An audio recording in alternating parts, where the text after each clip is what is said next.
Bien, bueno, después de haber revisado un poco de la historia de la medicina psicosomática antes de Freud, empezamos a hablar un poco acerca de lo que ha hecho la psicología contemporánea después de Freud y hasta la fecha. ¿Sí? Freud introdujo el término histeria de conversión, como ya lo habíamos mencionado anteriormente, donde entonces las reacciones fisiológicas, o sea, del cuerpo, obedecían a energía psíquica, o sea, mental, reprimida.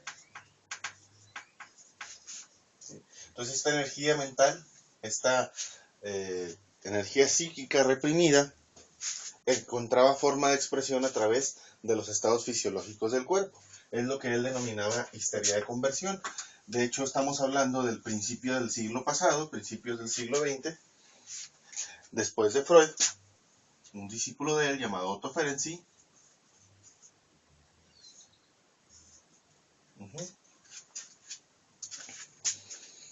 fue el primero en aplicar la teoría psicoanalítica a un trastorno, en este caso, la colitis. Él empezó a decir que ciertas fijaciones o que ciertos estados específicos de la psique humana, llamados fijaciones, producían síntomas fisiológicos, en este caso la colitis. Él decía que las personas que tenían cierta tendencia a ser extremadamente ordenadas y a ser extremadamente limpias y pulcras, desarrollaban colitis, que era algo dentro de la teoría psicoanalítica que nosotros conocemos como fijaciones, donde la energía queda bloqueada en ciertas partes del cuerpo y que este bloqueo causa algunos síntomas. Bueno, el Ferenczi, en 1910, es el primero que aplica este conocimiento psicoanalítico a una afección psíquica, a una afección fisiológica específica. Y después Flanders Dunbar,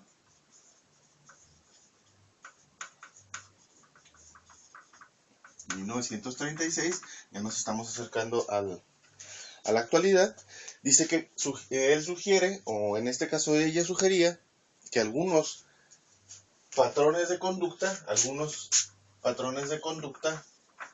estaban relacionados con algunas enfermedades. Es la primera que entonces introduce la variable conducta. Algunas conductas pueden enfermarnos, decía ella. En este caso Flanders Dunbar es una mujer, es una doctora, era una doctora, ya falleció. Después Hans Selye, en 1945, ¿sí? Él es autoridad para hablar de este término. El término estrés fue promulgado por él mismo. Demostró que bajo condiciones de estrés se desarrolla un síndrome de adaptación general. Selye fue el primero que habló del estrés y de que el estrés iba a causar daños fisiológicos.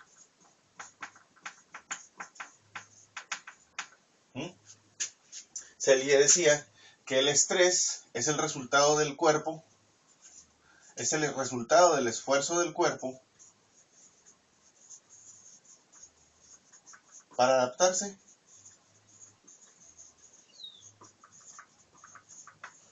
Él decía que el estrés era el esfuerzo del cuerpo para adaptarse a condiciones distintas o a condiciones cambiantes. Friedman y Rossman, más adelante, en 1959, Friedman y Rossman eran cardiólogos en este caso. Vamos a 1959, Friedman y Rossman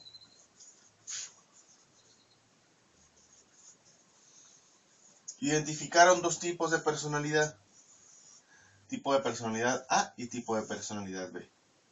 ¿Sí? El tipo de personalidad A eran sujetos que tenían más propensión, eran más propensos, es decir, era más fácil que se enfermaran de enfermedades cardíacas que los de personalidad B. Los de personalidad B eran sujetos más tranquilos y más felices. La personalidad A son personas o son sujetos, según la tipología de Friedman y Rossman, perfeccionistas, son sujetos que tienen mucho que estar acostumbrados a vivir bajo presión. De hecho, son sujetos que funcionan bajo presión y son sujetos que de alguna manera, justamente por esos factores de personalidad, tienen más propensión a ser candidatos, por ejemplo, a un infarto. En cambio, los de personalidad B no. Los de personalidad B es gente que se exige menos a sí misma, es gente que de alguna manera es más pasalona, es gente que no se neurotiza tanto en el sentido en el que no se complica tanto la vida, y son personas que en esta tipología son más felices. Ahora, más adelante, después de ya empezar a tomar un poco más de forma la psicosomática, surge Alexander, Franz Alexander,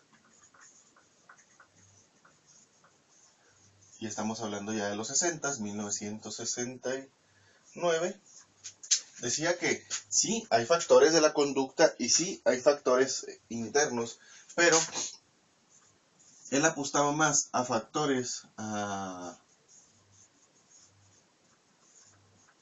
muchos factores. O sea, que realmente el sujeto y su enfermedad no se daban por sí solos. Él decía que había una historia psíquica, sí, pero que también había conductas, pero que también había un medio social donde se enfermaba, pero que también había instituciones,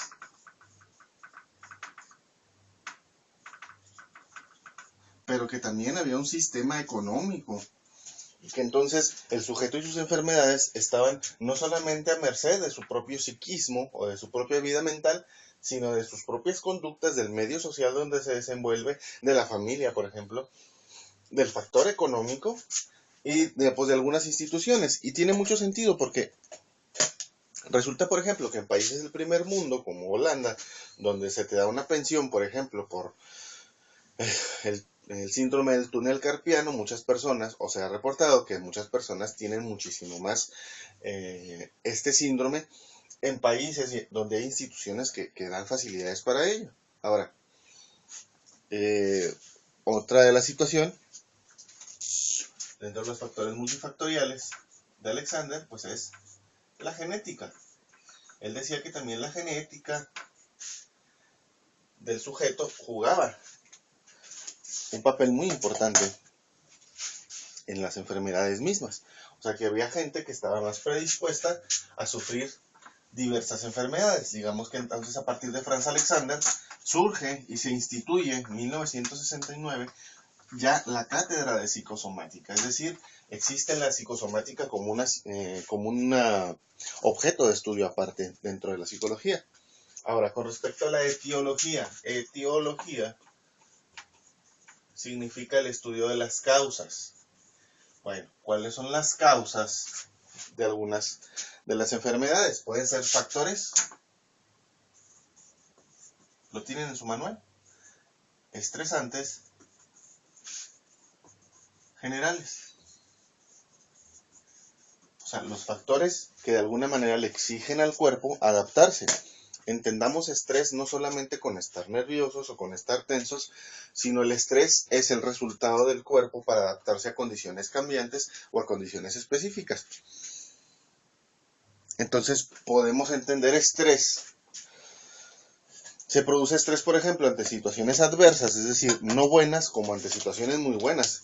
Alguien puede decir, incluso un aumento del trabajo, un ascenso en el trabajo o un aumento de sueldo puede generar estrés. Sí, sí puede generar estrés, porque el cuerpo está tratando de adaptarse a una condición nueva. Entonces, hay dentro de esta clasificación estrés agudo y estrés crónico. El estrés agudo es aquel estrés que tiene mucha intensidad, dura muy poco tiempo, como que, por ejemplo, una enfermedad puede causar estrés agudo porque una enfermedad pasajera, por ejemplo la gripa, causa un estrés agudo porque dura poquito tiempo, pero es mucho el estrés que causa. En cambio, el estrés crónico es un estrés mantenido, es un estrés que dura mucho tiempo, que puede ser poco, pero a la larga va a empezar a causarnos más daños. Entonces, la diferencia o los tipos de estrés se pueden dividir en dos: en agudo, ¿sí?, que es de corta duración, ¿sí?, y alta intensidad, y el crónico, que es de baja intensidad pero de larga duración. Por ejemplo, cuidar a un paciente con Alzheimer es uno de los eventos que producen más estrés crónico porque la persona que cuida al paciente con Alzheimer dura muchísimo tiempo dentro de esta condición, ¿sí?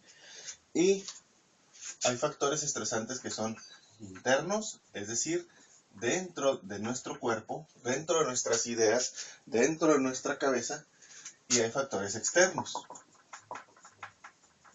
O sea, hay gente que se estresa por sus propios pensamientos y hay gente que se estresa por factores que están fuera de él. Por ejemplo, un cambio de trabajo sería un factor externo, pero el estar pensando en eventos previos, o el estar sufriendo por cosas que ya sucedieron anteriormente, pues es un evento interno, porque ya no se está dando, pero en la cabeza del sujeto sigue existiendo. De esta manera, hay una amplia gama de factores estresantes, del cual no voy a dar ejemplos, solamente voy a dar la clasificación. Hay agudos internos, ¿sí?, de corta duración, pero que están dentro de la cabeza de la persona. Hay crónicos internos, factores de personalidad que son permanentes. Por ejemplo, una persona que de por sí tiene mucha predisposición a estresarse por cualquier cosa, bueno, pues es un evento interno crónico. Un evento agudo externo sería un evento de corta duración y alta intensidad que está afuera. Por ejemplo, un cambio de casa. Y un evento crónico externo sería algo que está fuera de nosotros, pero que permanece por un largo rato. Puede ser, no sé, alguna crisis económica o alguna situación de desempleo que dure más de 6 meses o de un año, ¿sí? Esto es dentro de los factores estresantes generales, ¿sí? También hay factores estresantes específicos,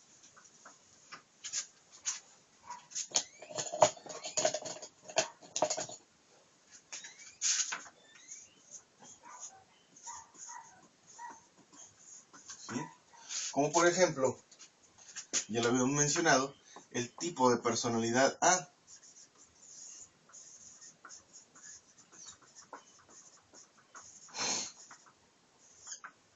Recordemos que personalidad son rasgos permanentes de una persona, es decir, forma de ser, lo que la gente conoce como forma de ser, ¿sí? El tipo de personalidad A, rasgos permanentes de la personalidad, que por ejemplo, en el caso de estos sujetos, los hacen más predispuestos a enfermedades cardíacas o coronarias, ¿sí? Entonces vemos que dentro de los rasgos del tipo de personalidad A son personas que son autoexigentes, se exigen mucho a sí mismos, son personas perfeccionistas,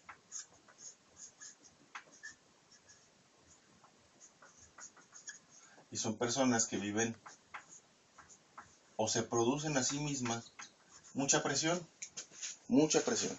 Son personas, o son los rasgos de las personas del tipo A de personalidad, dentro de los factores estresantes específicos, que son más propensas a sufrir, por ejemplo, una enfermedad. Dentro de las causas también encontramos los factores fisiológicos. Los factores fisiológicos se refieren específicamente al cuerpo.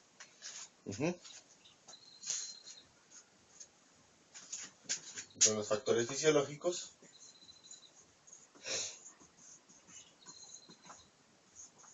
¿sí?, entre los factores del cuerpo mismo, bueno, pues encontramos que entre mi pensamiento o el pensamiento del sujeto, ¿sí? Lo que llamamos factor cognitivo. Ahí viene, la palabra cognitivo se refiere a pensamiento, tenemos que tenerla bien claro. El mediador entre el estrés cognitivo y la enfermedad, no sé, se me ocurre el ejemplo clásico, gastritis, que es uno de los ejemplos clásicos que vamos a ver más adelante. Hay algo en medio de estos dos, ¿sí? En medio de estos dos, en este caso, hay un factor hormonal. Las hormonas juegan un papel muy importante en cómo este pensamiento, en cómo esta, por ejemplo, rigidez o esta presión del pensamiento entre esta y el puente que se tiende o la consecuencia, en este caso, vamos a ver, esta es la causa y este es el efecto. Entre la causa mental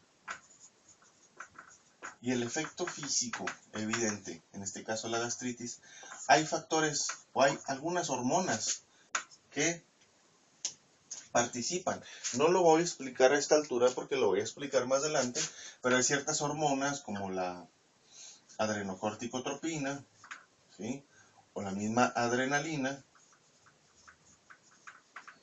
¿sí? Que hacen que entonces la gastritis, como ejemplo, tenga la expresión. Es decir, que lo que llamamos el síndrome de adaptación general de Selye nos dice que entre el pensamiento y la enfermedad hay un factor fisiológico normal, ¿sí? Cuando una persona está en peligro, lo persigue un perro, todos soltamos adrenalina. Pero entonces, cuando una persona es muy predispuesta a estresarse por cualquier cosa, suelta adrenalina por cualquier cosa y esta adrenalina poco a poco va mermando la salud de las personas. Porque ¿qué es lo que hace la adrenalina? La adrenalina, en términos muy sencillos, pues hace que el cuerpo se acelere. Y si el cuerpo está crónicamente acelerado, va a empezar a tener menor rendimiento.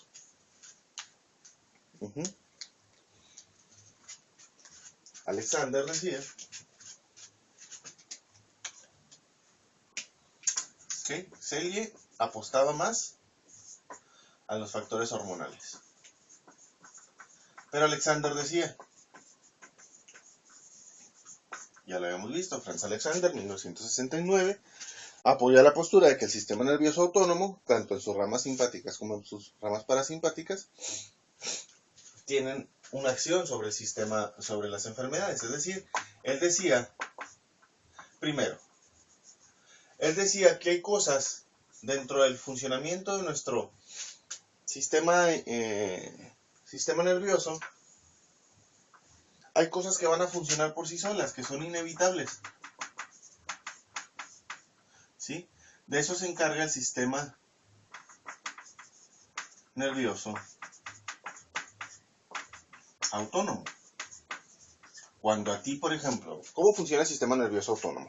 El sistema nervioso autónomo, por ejemplo, si te acercan una luz, tus ojos parpadean. Es esa parte, el sistema nervioso autónomo, es esa parte de nuestro sistema nervioso que actúa automáticamente. Alexander decía entonces que hay cambios o hay enfermedades que son inevitables. ¿Por qué? Porque el sistema nervioso las produce. Como la taquicardia, por ejemplo. La taquicardia no es algo que nosotros podamos controlar porque la taquicardia o la hipertensión, por ejemplo, son mediadas, es decir, son controladas por el sistema nervioso autónomo. O sea, nadie puede en este momento, por ejemplo, hacer que su corazón lata más rápido o hacer que su corazón lata más lento. ¿Por qué? Porque es parte del sistema nervioso autónomo y funciona por sí solo.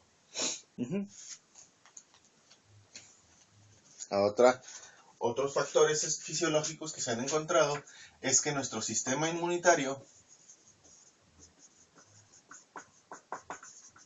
acuérdense que el sistema inmunitario funciona a través, porque ahí viene mencionada la palabra y la tengo que explicar, funciona a través de células. Las células del sistema inmunitario se llaman monocitos. Aquí encontramos los glóbulos blancos, y los linfocitos específicamente, las células del sistema inmunitario tienen acción o tienen influencia sobre nuestro estado de ánimo. Cuando una persona, esto es fácil comprobarlo, cuando una persona está enferma de alguna enfermedad infecciosa, su estado de ánimo se va a ver afectado directamente. Pero también se encontró que viceversa, el estado de ánimo actúa sobre los monocitos, es decir, hay algunos ciertos tipos de estado de ánimo que van a afectar a nuestro sistema inmunitario. ¿Qué es el sistema inmunitario? El sistema inmunitario son nuestras defensas. ¿Qué significa esto? Que nuestros estados de ánimo van a producir que nuestras defensas funcionen bien o funcionen mal. Entonces, mucha gente que tiene depresión, por ejemplo, un estado de ánimo ansioso, empieza a tener más predisposición, o se empieza a ser más frágil para las defensas del propio cuerpo.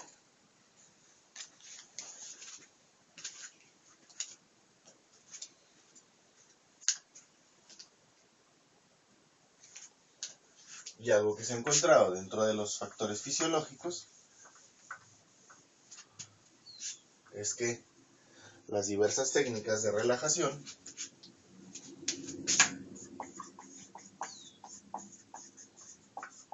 ¿sí? Como la meditación, ¿sí? La oración misma,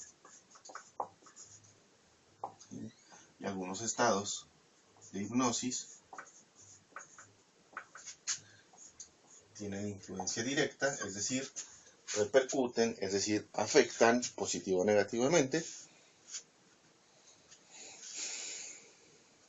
la actividad adrenérgica, que es la adrenalina.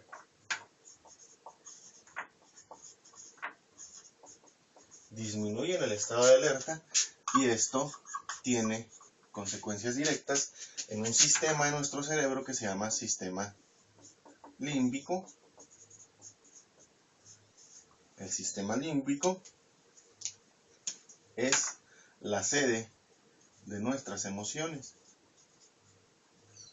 O sea que a través de la relajación, la meditación, como en el caso de algunas religiones hindúes o algunas religiones de medio y lejano oriente, utilizan mucho la meditación, o por ejemplo acá de este lado utilizamos mucho la oración o la hipnosis.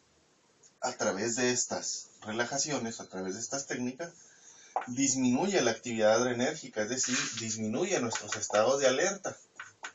Al disminuir nuestros estados de alerta y al aprender a manejar nuestros estados de alerta, estamos enseñándole a nuestro cerebro, a nuestro sistema límbico, a tener control sobre nuestras emociones. Es decir, que de alguna manera nosotros podemos promover estados, y eso es muy importante que lo tengan en cuenta.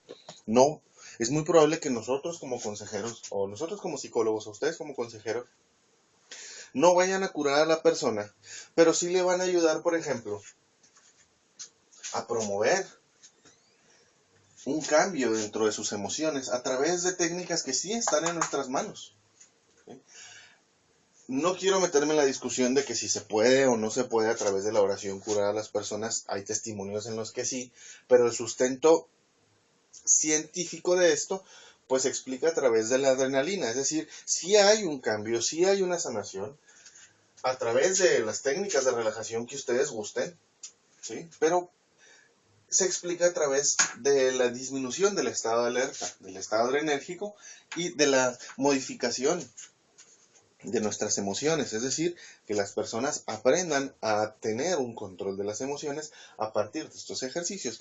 Y entonces hay una evidencia científica del poder de la relajación, de la meditación, de la oración y de la hipnosis sobre el cuerpo mismo. Vamos a dar otros 10 minutos para descanso.